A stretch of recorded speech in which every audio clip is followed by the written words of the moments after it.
Thanks to everyone who have subscribed. If you have not, please do. And thanks for coming out here. I really appreciate you. Breaking news. Olusegun Obasanjo give an exposition of how Bajowa saved his life during DINKA'S school. My people, former President Olusegun Obasanjo speaks explicitly on some things that have happened in previous time.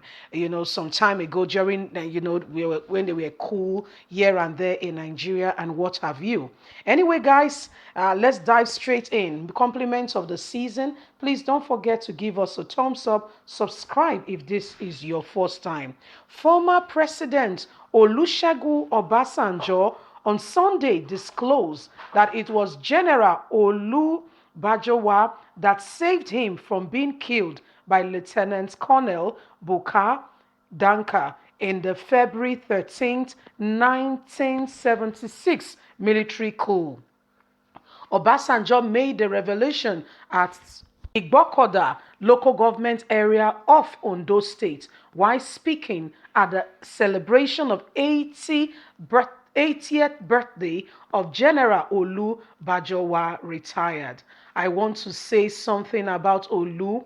Either he knows it or he did not know, whether he recognizes it or not. When Duncan coup came, if Olu had not been what he is, I would have been gone with the coup. Let me tell you the story. Olu is very respectful. He's a very conscious man, conscious of our culture. He had a child, a boy, and wanted to name the child after me. He had to call me earlier in the morning that day. And because Olu said he was coming, I had to wait a little bit. I waited beyond the time I would have gone out.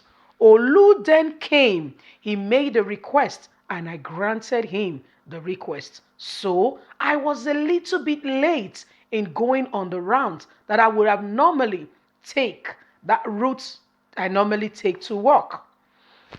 And Rodmijomu went ahead of me and they thought it was me and shot his car.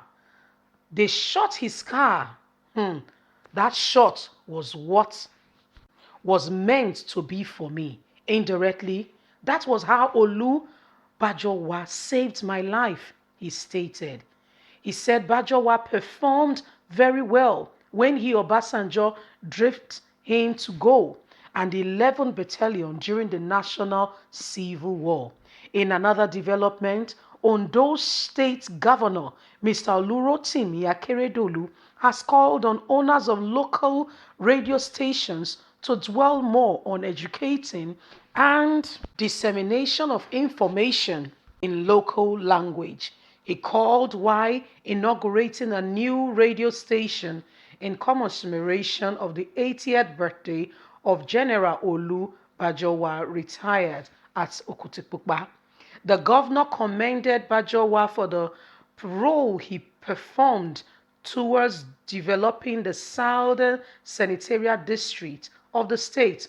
While speaking earlier, Bajowa disclosed that the main aim of establishing the radio station was to complement the effort of government in reviewing and promoting the locality, the tribe, the language, and the culture.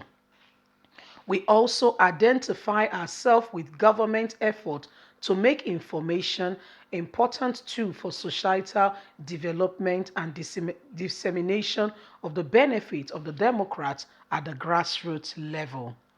He therefore assures the government and the governor that the station, Awewe Radio 91.1 FM, would support the administration in the provision of necessary information on your government program and action.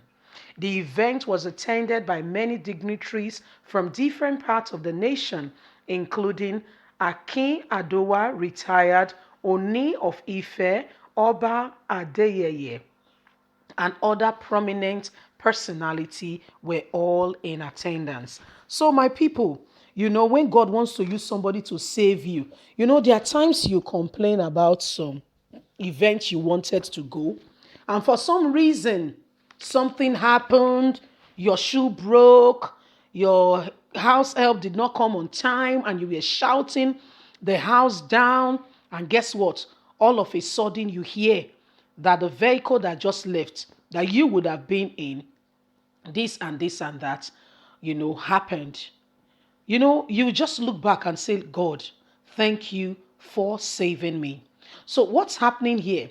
Olusegun Obasanjo went for the birthday of this his good friend and recalled how, this man was used by God to save him. He said the man, because he was a very cultured person, somebody of respect and all that, he wanted to name his son Olusegun or whatever, which of his name he wanted to. And he decided to come to Olusegun Obasanjo, not just, in those days. It's not like these days you just call a quick phone call and you say, hello, my friend, how far now? And you just talk. No, no, no, no, no.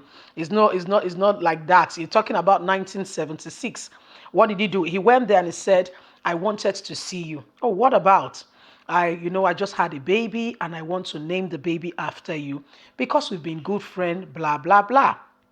And that was how, you know, he was waiting for the guy because he knew the guy was coming. And it's not like nowadays that you will call and you will tell you, oh, I'm just around, for instance, around that roundabout. I'm just very close by. You see me in a few seconds. I'm just driving in and you're saying, okay, let's meet. No, no, no, no. You have to wait, because, they were that close friends. He had to wait. You see, he had to wait. And he waited. I know in his own mind, he didn't say all that, but would have been angry like, you told me you were coming at, for instance, 9. This is beyond 9 o'clock now. At least you should have kept to your word.